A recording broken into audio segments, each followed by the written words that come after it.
a sure thing. Change, change. Expect a miracle change.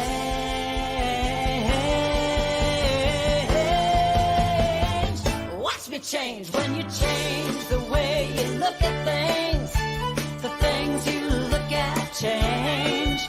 When you change the way you look at things, the things you look at change. When you change the way you look at things, the things you look at change. When you change the way you look at things, the things you look at change. Now do change. Change.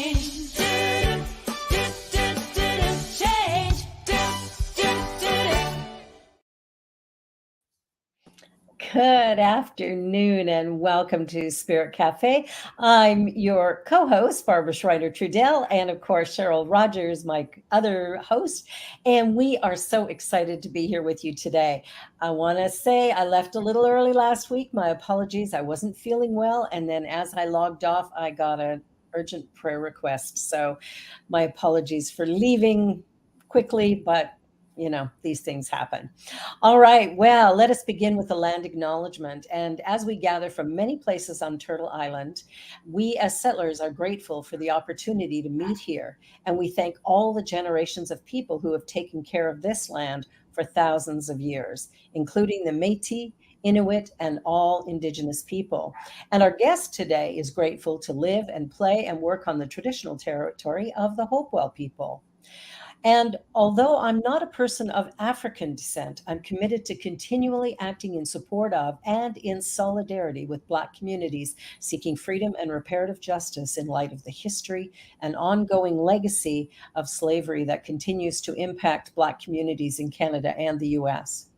We acknowledge the contributions made by both in shaping and strengthening our communities and our countries. And by making this acknowledgement, we strive to be allies and take an active part in reconciliation. We recognize our oneness, we realize our history, and we choose to create a new reality, for we are one. Well, our guest today is a rock star in the Unity movement. The Reverend Dr. Paul Hasselbeck is with us. And for 10 years, he was Dean of Instruction for the Spiritual Education and Enrichment Program with Unity. He brings his joyful and passionate presence to his classes and presentations, both nationally and internationally. And I've been in his class, and it is awesome. He is the author of 8 books, including Heart-Centered Metaphysics, a deeper look at Unity teaching, and the main text for the teaching of metaphysics in the Unity Worldwide Spiritual Institute. Paul challenges students with a lively and engaging style and an infectious enthusiasm. Paul makes an open, difficult subject impossibly fun. Yes, he does. And so welcome, Paul. We're so grateful that you're here. And I'm so grateful for the writer who wrote that when I was a guest speaker at Unity of Santa Rosa. Oh, nice. Yeah. Beautiful. Awesome. It's well said. It is. Well said. I mean, it captures me and it humbles me. And sometimes I get a little embarrassed. Well, I've been your student. And so I got to say, it's all fact. And I got 2 of your books sitting right here, one on the 12 powers and the other Heart-Centered Metaphysics. And they're both phenomenal. And so I wanted to open up the conversation today with a quote that I read recently by a British writer by the name of G.K. Chesterton. And he said, "Christianity has not failed. It just hasn't been tried yet." Oh my God. So as a minister, how do you feel about that? I call that pinning the tail on the donkey. And I just want to remind people as a Unity minister, right? Because, Paul is the master of metaphysics, which is one of the things I love about him. So, Paul, when you hear that, what comes to mind? When I hear I'm a master of metaphysics? No, when you hear the quote that Barbara just said. Okay. Well, so I have to agree with it to a certain extent. And I would have to ask a question. I'd Mhm. have to ask him, what does he mean by Christianity? And is it the Yeah. Christianity of the Apostle Paul? Is it simply the teachings of Jesus, or whatever it is? I know people have tried various smatterings of the teachings, but I don't know if I know of anybody who has actually put all of it into practice. Yeah, I don't know too many people who have, that's for sure, but I have met a couple who actually live their spiritual path in a really deep and remarkable way, and I'm in awe of that, but I think, he's speaking more about more traditional type churches, and how sometimes church can get in the way of our spiritual path or our recognition of oneness. That's how it kind of landed for me. Is I've met a lot of people who call themselves Christians, but who are acting in a way that maybe isn't, in my mind, very Christian. And I And don't to think. me, Go ahead, sorry. Cheryl. Well, to me, what that is saying is that we haven't listened, we haven't heard what Jesus said and what he came here for.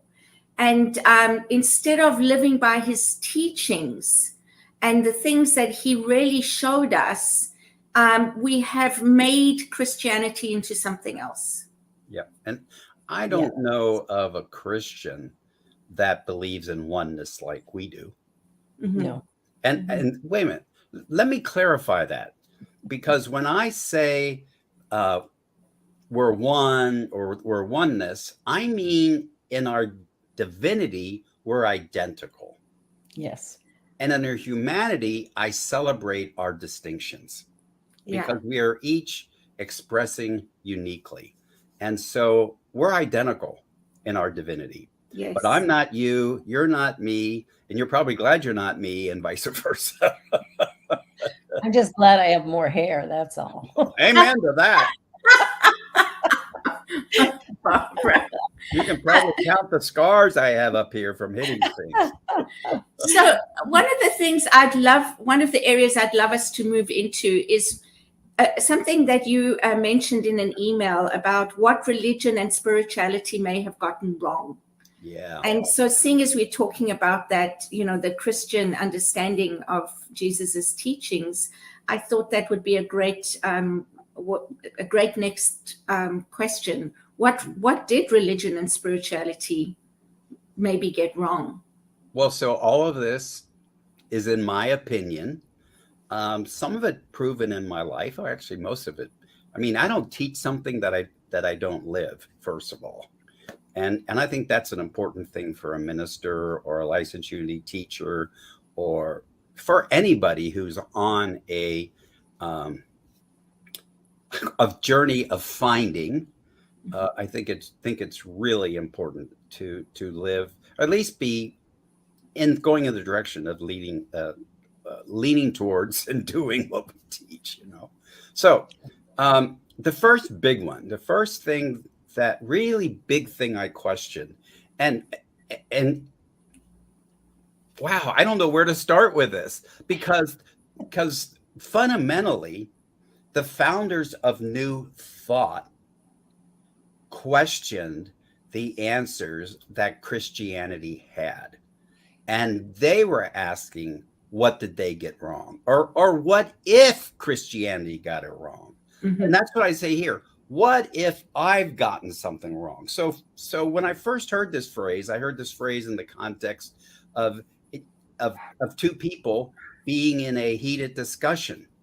And an outsider asked them, what if one of you've gotten it wrong? Mhm. And so I use that now, and I'm in a discussion with somebody. If I think I'm really right, I stop and ask myself, what if I'm wrong here? Let me listen. Let me listen a little more carefully, and that has been helpful. So I've questioned a lot of the teachings in Unity, and I would say then in a general way of New Thought.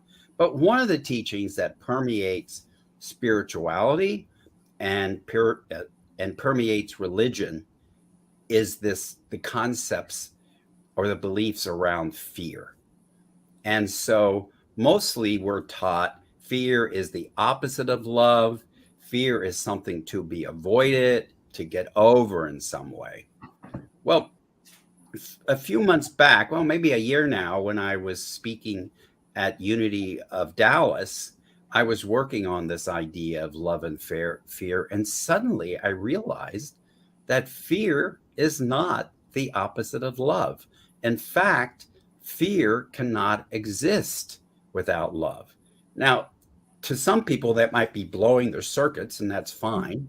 But think about this. When we're fearful, aren't we fearful of something we love being harmed or damaged in some way? Now, if we're fearful about something happening to ourselves, it's ourselves that we love. It could be something we own, like our car or our house. It could be family member. It could be friends. But I realized I'm really only fearful when I perceive something I love is going to be harmed in some way. Mm-hmm. And so now what that does, it converts it to fear is the evidence of love's presence. Fear is evidence of love's presence. So now that gives me a tool. Anytime I notice I'm fearful, I now ask myself, what do I love in relation to what I'm afraid of? And that shifts the energy. That shifts the energy away from the fear towards what I'm loving, which I think is more productive. Wow, that's beautiful. And Fiona has said in the chat, perhaps fear can generate resiliency. Well, so all fear, so I think that's true. And I don't think all fear is bad. No, Right. Right. I mean, So, from what you said, the word I like is it's a tool. it's a right? tool. Yes. It's a tool, because when you first said it, my thought went to, well, if I don't fear, does it mean I'm not demonstrating love? But the key here is that this is a tool for when I am in fear, to look at what is it that I'm fearful about. What love direction does that go in? Yes. So another way to put it is, since fear is here, what am I loving that I think is threatened? Yes, exactly. What am I loving Yes. that I think is threatened? Beautiful. That's what I was trying to say. And this doesn't happen very much anymore. But since I made this discovery for myself, when I'm working with somebody and they say, look, Paul, I have no problem loving everybody else. I just can't love myself. My next question here is, are you ever fearful that something's going to happen to you? And he or she says, yeah, for sure. And I say, that's the evidence you love yourself. Because if you didn't love yourself, you wouldn't be fearful. You wouldn't care. Yeah. That's a very interesting way of putting it. I like it. Thank you. Yeah. And I like what you said about the religion and spirituality, you know, that because I think sometimes when we look at religion and what maybe we've gotten wrong or whatever, I think, you know, that comment that you said, that when you're in discussion with somebody and maybe there's some disagreement, how you're willing to question, could I be right? Like, am I wrong or am I right? Yeah. And I love that, because that opens up curiosity, which allows us to actually discover the other person in a much deeper and more meaningful way by being willing to listen with a really open heart. Yes. And I think the truth always lies somewhere in the middle. I don't think we're ever absolutely right. Yeah. And I often say, like, when I'm talking to a friend or something, and you know, and I say things and they think it's so wonderful, I end with, and I could be wrong. Right? Because who knows, right? And for me, at the end of the day, there is no right and wrong. It's really just what we believe. And what is the belief, right? It's a thought, words that we just keep repeating over and over and over again. And so to me, it doesn't matter whether we're right or wrong. What matters is who we be and how we live our lives. So that is the bottom line. And for me, generally a belief is not something that's provable. Right. Okay, so the contrast to the belief is something I know.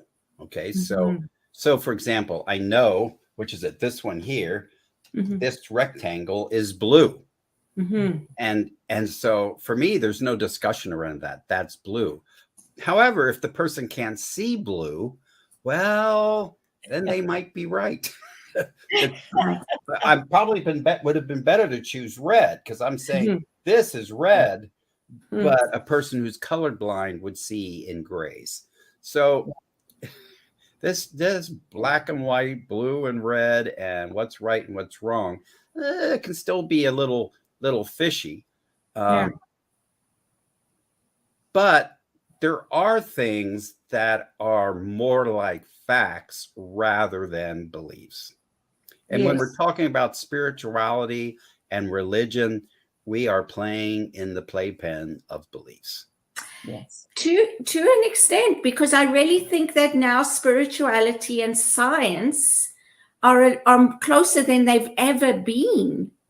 When you look at quantum physics, when you look at things like that, I think that spirituality is really in some areas starting to be proven, in fact. Yes, and sometimes disproven. Yes. Yeah. And so this tug of war between religion, spirituality, and science really can be traced back to Galileo, because he challenged that the sun didn't go around the earth, that in fact the earth went around the sun, and he got into the doo-doo with the Inquisition, and he was actually confined to his home for 10 years.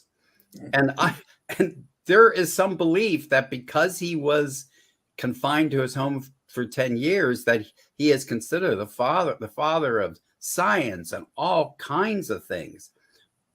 But that is really the point at which religion and spirituality got at odds with each other. Yeah. And I say spirituality to be inclusive of religion. Okay. And so I think one of the things that the founders of New Thought did was they challenged religion. And so they excommunicated themselves away from religion.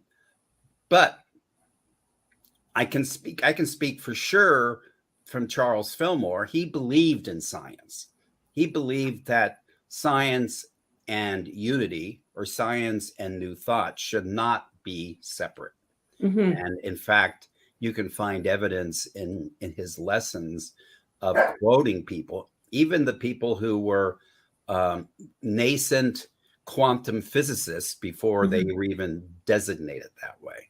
So it's an interesting history, but we certainly don't separate religion from science. Yeah, absolutely. Yeah. And one of the things that I loved that Charles said, and he's one of the co-founders of Unity, is I reserve the right to change my mind. Yes. Like that for me is just key about growth,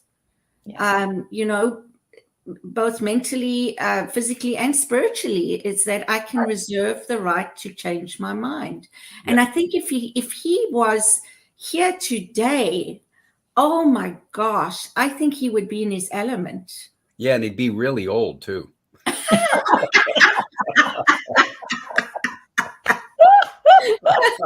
Oh, yeah, no kidding. Yeah. But to have these conversations, and then to even have conversations with Greg Braden or Bruce Lipton or Nassim. There's this scientist now that Greg's working with that's just amazing. I don't remember his last name right now. And I think about the things that are coming out in those areas of science, which to me just align perfectly with what we talk about in creation, and how we co-create with our thoughts, words, and actions. So I agree with that mostly.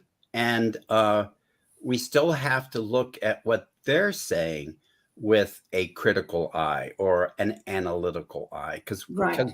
so I'm basically a scientist because that's where my training was before I became a unity minister. And I see what some of these people write about, citing scientific discoveries, and that information they provide is true, but sometimes they extrapolate too far of what that means for new thought or religion, and we got to be really careful about that. Okay. Yeah. Yeah.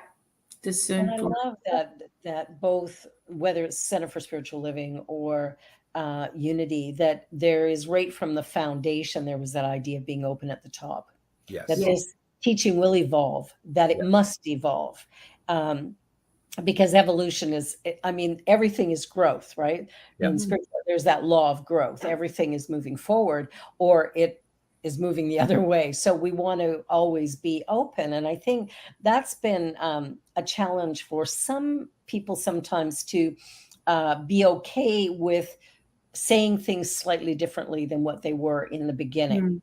Using a little more modern language. Like, I love the way you wrote the 12 powers to put it like, putting Fillmore's words and then putting your interpretation of those. That for me really helped me to understand it. I didn't.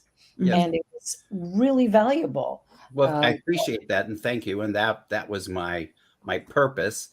And part of my purpose of putting Fillmore's quotes alongside of mine is to say, he said this, but he didn't say it in those words, because when people hear it in my words without Fillmore's, they think I'm changing Fillmore. Well, first of all, I have no problem with changing Fillmore. Okay.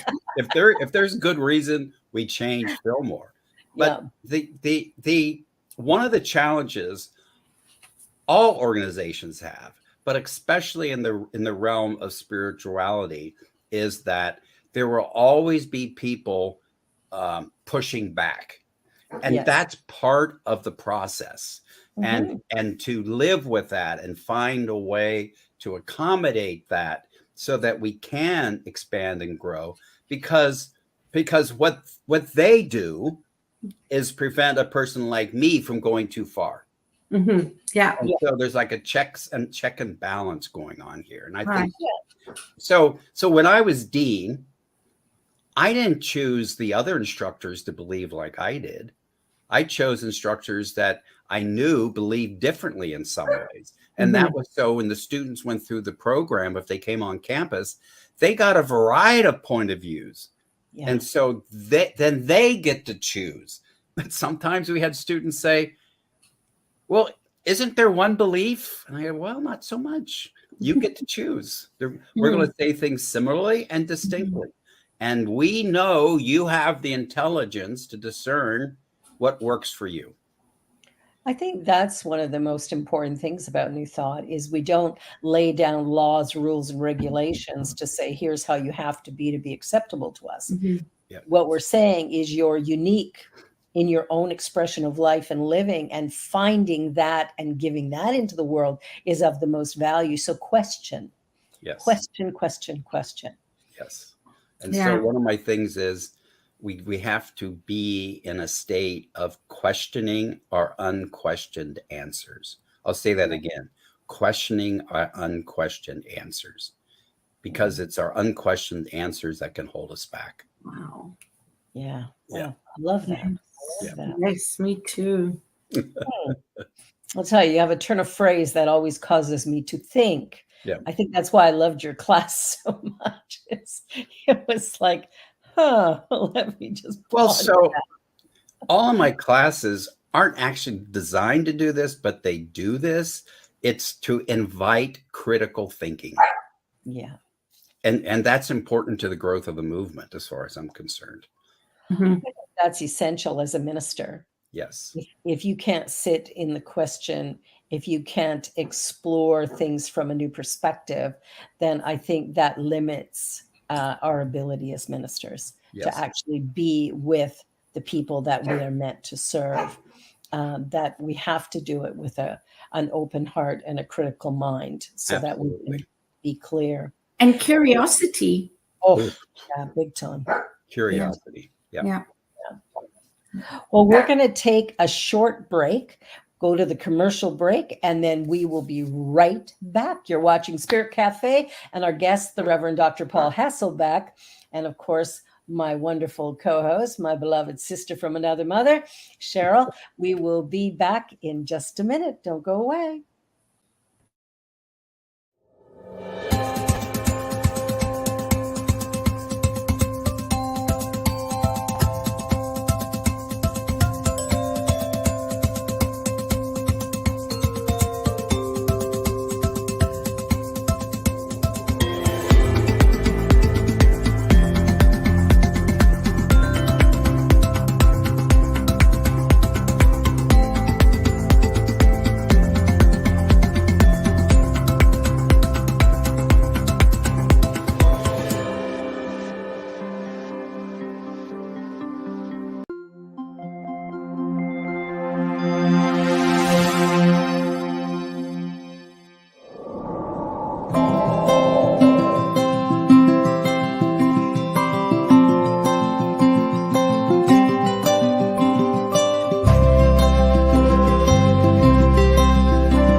New Thought Media Network is on the rise.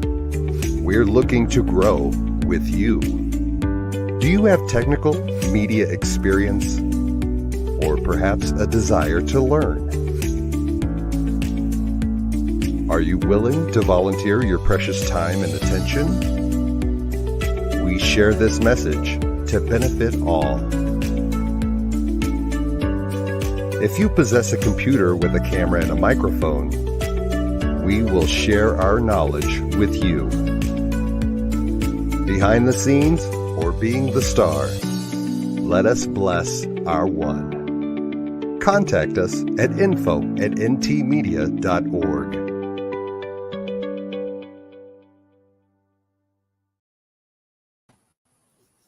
Well, welcome back. You are watching Spirit Cafe with the wonderful Reverend Dr. Paul Hasselbeck. One of my, honestly, just, I'm going to say favorite teachers, people to have conversations with. I've loved the classes that I've been in with you, Reverend Paul. I think I've done the 12 powers with you more than once. And, you know, I know that even in those classes, every time I join one, I will learn something new and something different because it is an expansion of thinking and challenging ourselves on a continual basis, which is what I love. Yeah, and so often students will ask, well, how'd I get where I am? How'd I get all this knowledge? By teaching it over and over. I can't tell you how many times I've taken the 12 powers. Because every time I take it, I learn and see something new.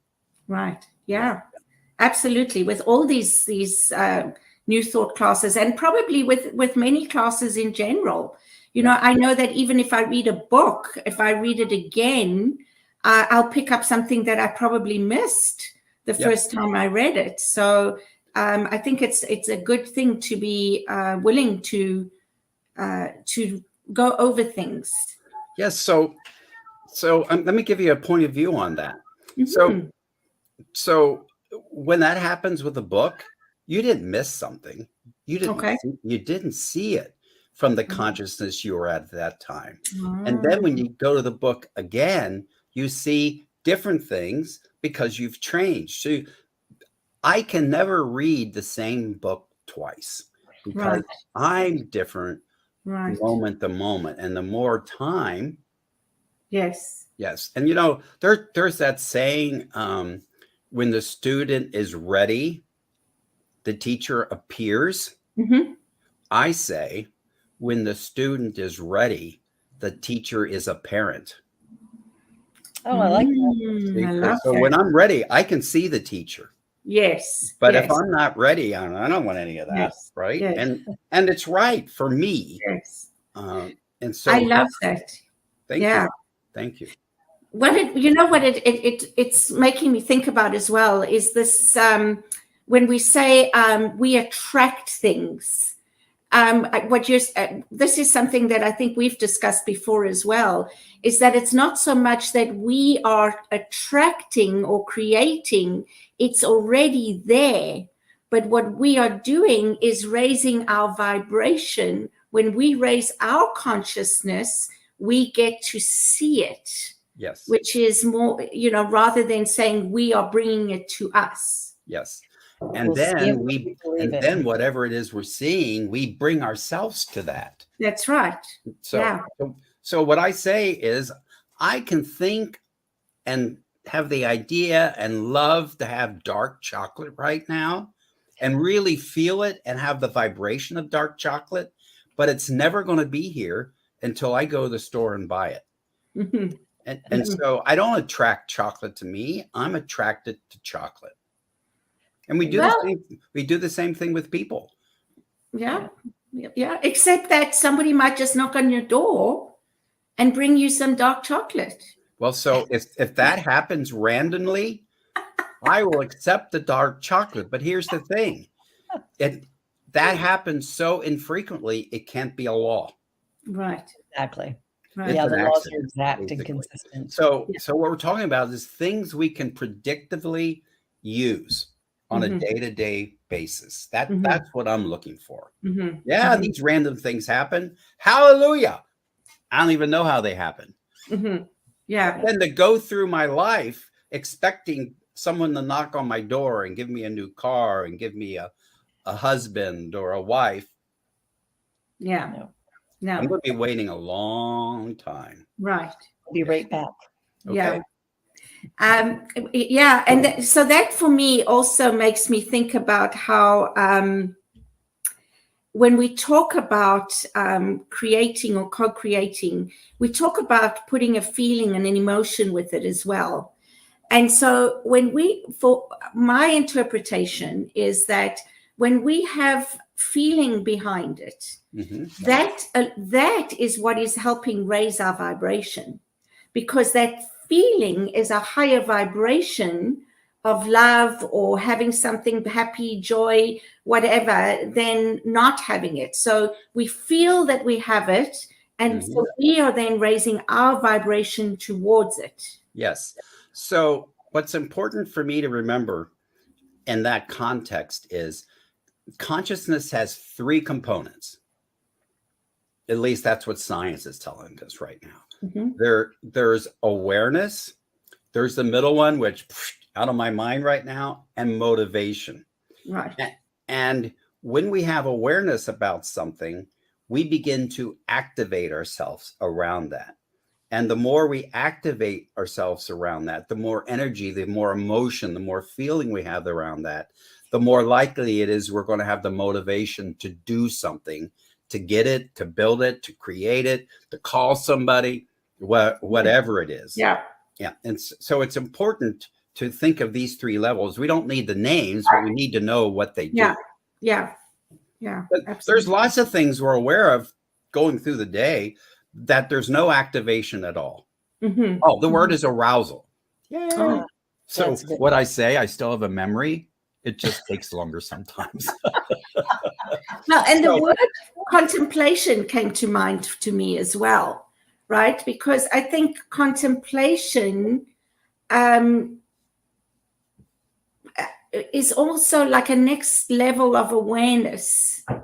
Well, so contemplation for me, so if we think of our consciousness and we think of awareness, science says we basically have 2 spotlights that we can put our attention on, put our awareness on.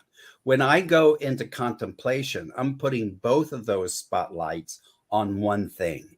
And that heightens my awareness around that thing. Okay. So yes, then I might be more aroused at that point, have more energy around that. And then get enough energy. Like I just talked about dark chocolate. I'm starting to get like, I think I want to go find some dark chocolate.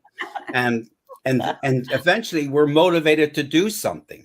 But so what I really like about the teachings in Centers for Spiritual Living is, and this goes way back when it was religious science, pray and move your feet. The move your feet is the activity, the action. Absolutely. So I need to act in order to fulfill whatever it is that my awareness is focused on. Mm-hmm. That's such an important part of everything that we do, is that we get an idea, but if we don't follow it up with an action, if we don't do something with it, it's just wishful thinking, and it's not going to go anywhere. We have to, I remember hearing a lecture by the Reverend Dr. Michael Beckwith when I was graduating at CSL. And, he said the reason Jesus could walk on water is because he got out of the boat. And I think for me, it's like that action, right? Like we could do a whole lot more if we got our feet moving and got our butts up out of our chairs and actually, treat and move your feet, right? Pray and move your feet. Yeah. Really important part of things. Yeah, that's the saying. Treat and move your feet. Yes. Treat and move your feet. Yes. Yeah. Our word for prayer is treatment. Yeah. And it's probably more accurate than the word pray in unity. Mm-hmm. I think so, because we're treating our mind to know something bigger, brighter. We're working in mind to consciously create some new pattern within our thoughts, which then is going to impact the way we live, act, and be in the world, right? Absolutely. Mm-hmm. Yeah. Every now and again, I get unity people calling me up going, I don't want prayer, I want treatment. It's like, okay. Well, and that's because a lot of unity people don't really understand unity prayer when it's done according to the teachings. In which case, it is more like treatment. It really is. It really is. But boy, don't try to change within unity the name of that thing from prayer to treatment. You'll be in so much trouble. I'd be like Jesus. I'd be crucified. Oh my goodness. Oh wow. All of us get crucified on occasion. Oh yeah. Well, as we expand the boundaries. So something else we were talking about before the show was how we create our own issues, and instead of going back to the beginning to see what started it, we treat the symptom. And then that causes something else, and we'll treat that symptom. And so we just keep building on treating symptoms rather than going back to cause. Yeah. Now, and one of the things that you said, which I would love to discuss more, is today's solutions cause tomorrow's problems. Yes. Well, first of all, haven't we noticed that?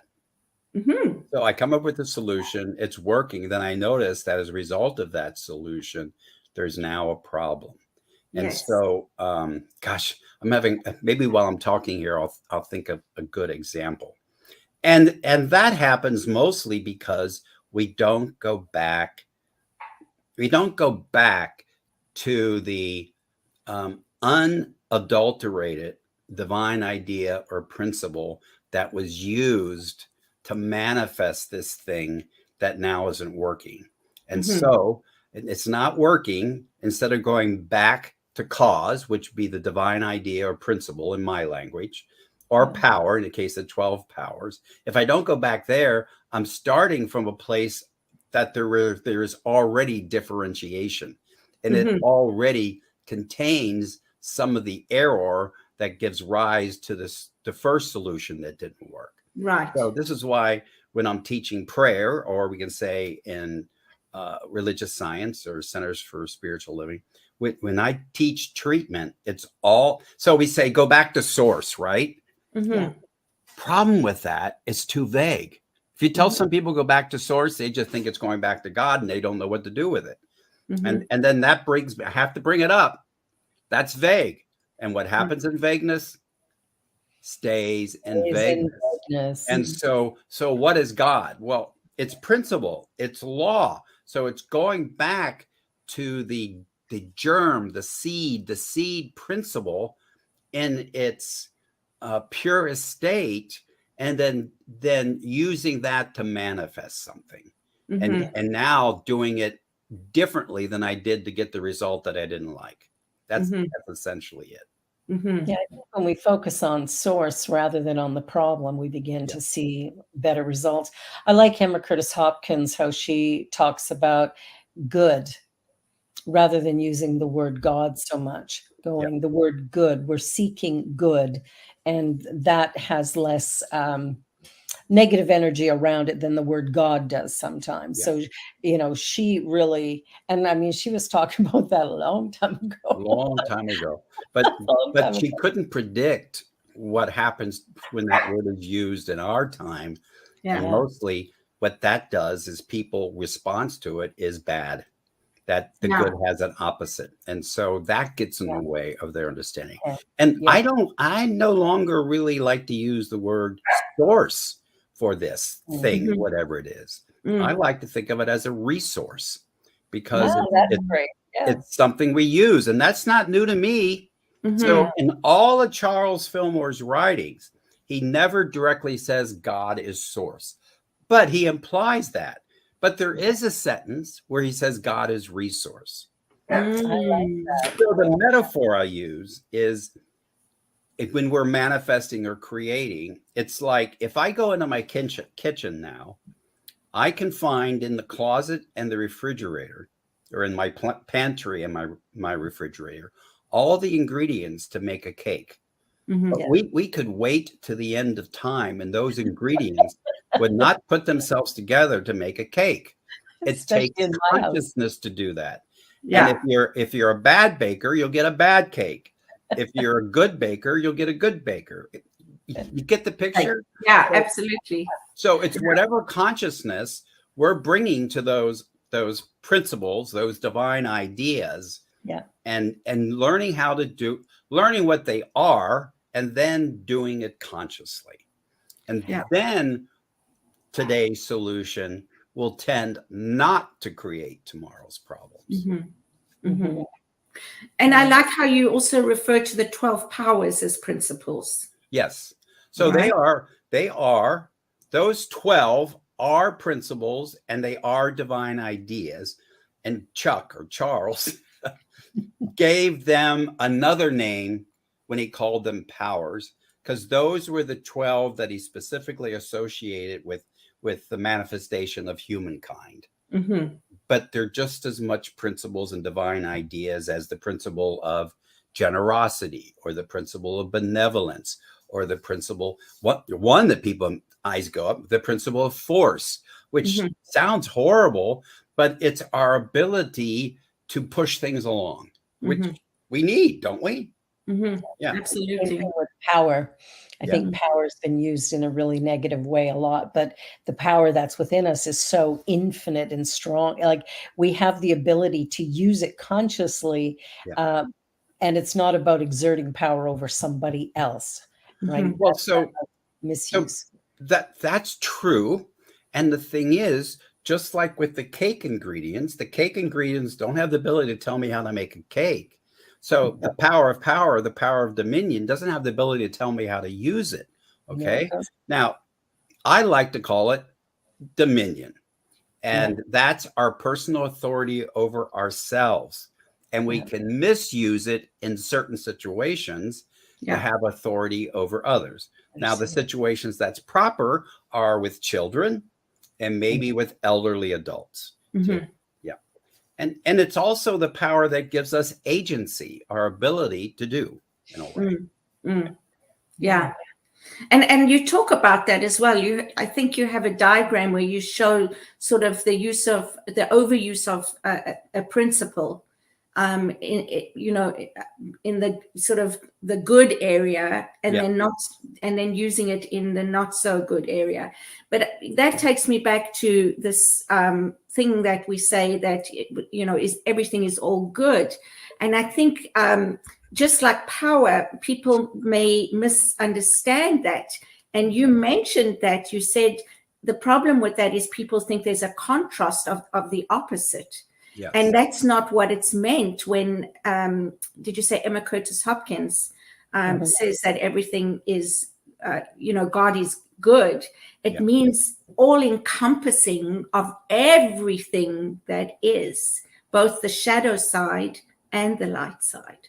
Yeah. And in the Revealing Word, which is Unity's little dictionary, there's an entry under all good, because we talk about God being good all the time, the all good.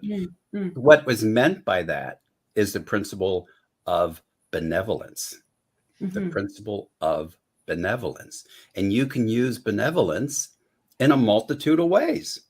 I mean, so in the extreme, everyone get a grip now. What Putin is doing right now, Putin thinks it's good. Yes, he does. Right? So he's using benevolence to do that. But benevolence, the principle, has no power or capacity to make anyone use it anyway. So every one of these principles or divine ideas are simply, we could call them attributes, is one thing. We could call them concepts. Yeah. And the concepts can be used any way according to the consciousness. It's like if you had a piano. If a baby sits down to play the piano, you get one sound. If I sat, you get another one. If a concert pianist got it, you get another one. The piano's the same for all three. It's the consciousness we're bringing to these that are so, so important. Right. Yeah. Our individual perception of things determines our viewpoint. Yes. And we will really fight for it. Yes. Well, so Myrtle famously said, call it all good. Yeah. And people think that means if you have cancer or if you have AIDS or if you broke your leg, you're to call it good.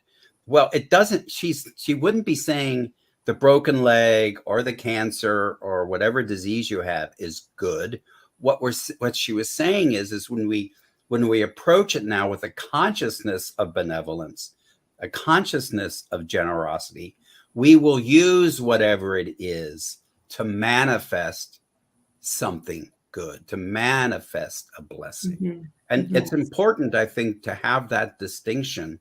So I think people leave New Thought because they hear these things that are really memes that don't have the depth for someone to understand what they are. Yeah, I think so.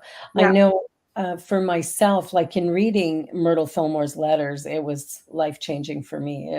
She's so clear in her understanding of this divine presence. And last year when I went to the Unity Convention, I had a healing. And it was when I got on board the plane to head down there, I thought, hey, if Myrtle could heal her life, surely I can do it now. And that happened while I was there. Went from having the inability to walk without a walker to being fully mobile. And it happened like that. But there wasn't an opposing idea, right? It's like in the moment, because I'd been doing treatment and stuff about it for years. But in the moment that I went, wait a minute, and I accepted in my own self that, wait a minute, this can happen. And there wasn't that opposite, there wasn't that disbelief that popped in. There was just this awareness that, this can happen. And Cheryl was with me. I walked into the convention hall in the morning and walked out at noon perfectly fine. And it's, it's the mind builds the body. Yes. So may I suggest something a little different there? Sure. And that would be all that treatment you were doing prior to your healing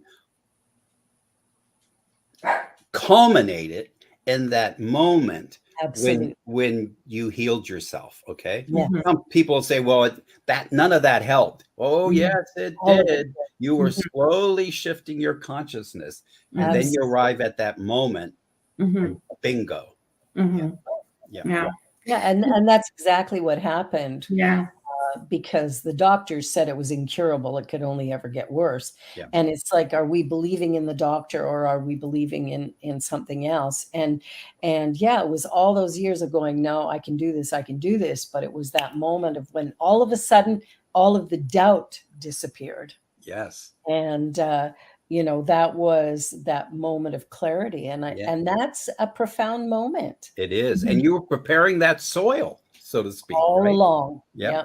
Pulling the weeds, It's kind of like when a new star appears and they're like 30 years old, but we never talk about everything he or she did to get to that point, right? Mhm. Oh, yeah. It didn't just happen in a moment. It was an evolution. Well, and so with healing, it can happen that way, but sometimes it doesn't. Well, and it didn't happen that way with Myrtle either. Mhm. She worked with herself at least 2 years. Mhm. So, Yeah. She worked at it for a while. Yeah, I actually recorded her prayer so that I could listen to it. Yeah. Which, again, it's, there's something about hearing the words that sometimes can be really, really helpful. So, there's a process in healing, and it's about the shift in consciousness that might take us a week and it might take us 20 years. Yes. However it happens, it happens.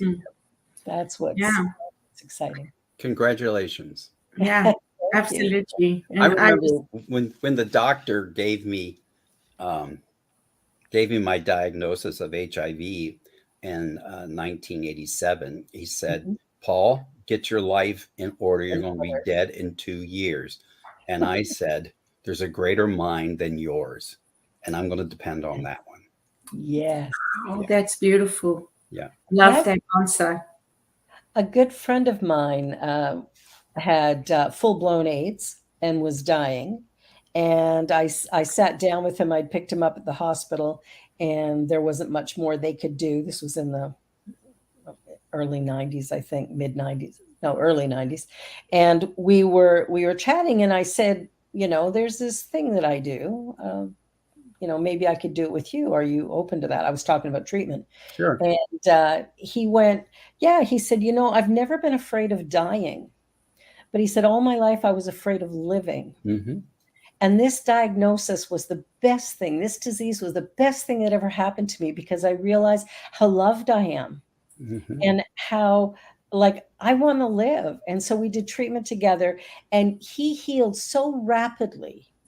It was like within 2 weeks, he'd gained 18 pounds. Within 4 months, he was back to work as a hairstylist. And it's like, when I look at that, it was his going, oh, wait a minute, I'm willing to live. Yeah. And he just created a whole new life for himself that was so remarkable. But it was that one decision, like, hey, life is good. Let me do more of that. Right. Yes. He just, it was remarkable just to watch that transformation and to hear him go, you know what, this can be different. Yeah. And it's an honor to be in the presence of somebody when they do that. Oh my gosh, is it ever? And humbling too, I would say. Yeah. Very humbling, yes. And I know that, I pray with lots of people or do treatment with lots of people. I know it's got nothing to do with me. Yeah. It's all about their receptivity to whether or not, and I will only ever pray about their request. Yeah. I never presume that I know what somebody wants. I would never do that. But it's exciting to see that kind of transformation happen. Mm-hmm. Yes, and, indeed. Yes, indeed. It's a beautiful thing. It's part of this work that just makes it so rewarding. Yeah.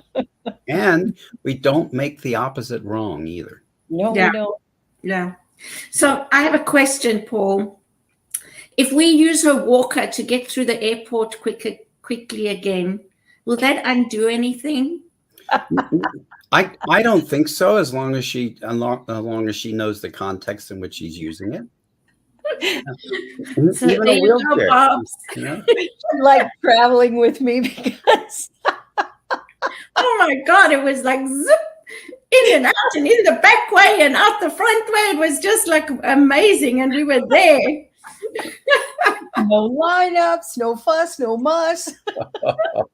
Well, you know what? The good thing is that we are booked already to go to convention, which is in June, and we are flying directly, so we won't Wonderful. need to do That'll be that. so much this better time. than last So time. much better. And I won't be there at all because I'm going to be, I've been asked to speak at Unity of San Francisco during that week. So Oh, I'm not going to be I there. love San Francisco. What a great city. It is Oh, indeed. my best. And it's Oh, good to have friends that can invite you and you get a free trip to San Francisco. Oh, how that makes it even wonderful. better. That Yeah. makes it even better. I've never been there, but I would love to one Oh, day.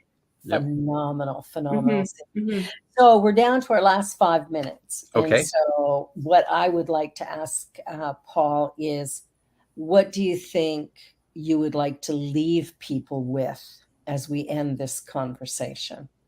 So for one for sure, that they're more powerful than they ever imagined. And the next thing is they have 100% agency in their life.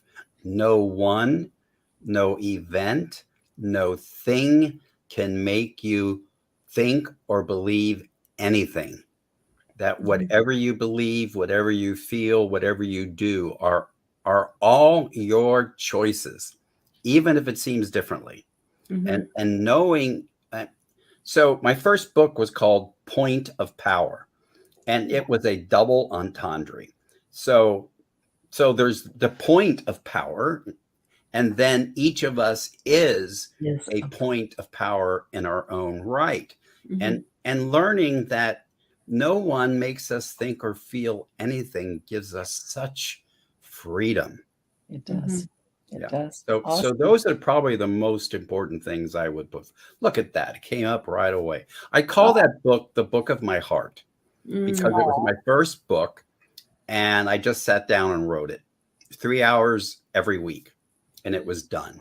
So there's a lot of great information in there still. Mhm. It has aged very well. Let's put it that way. Nice.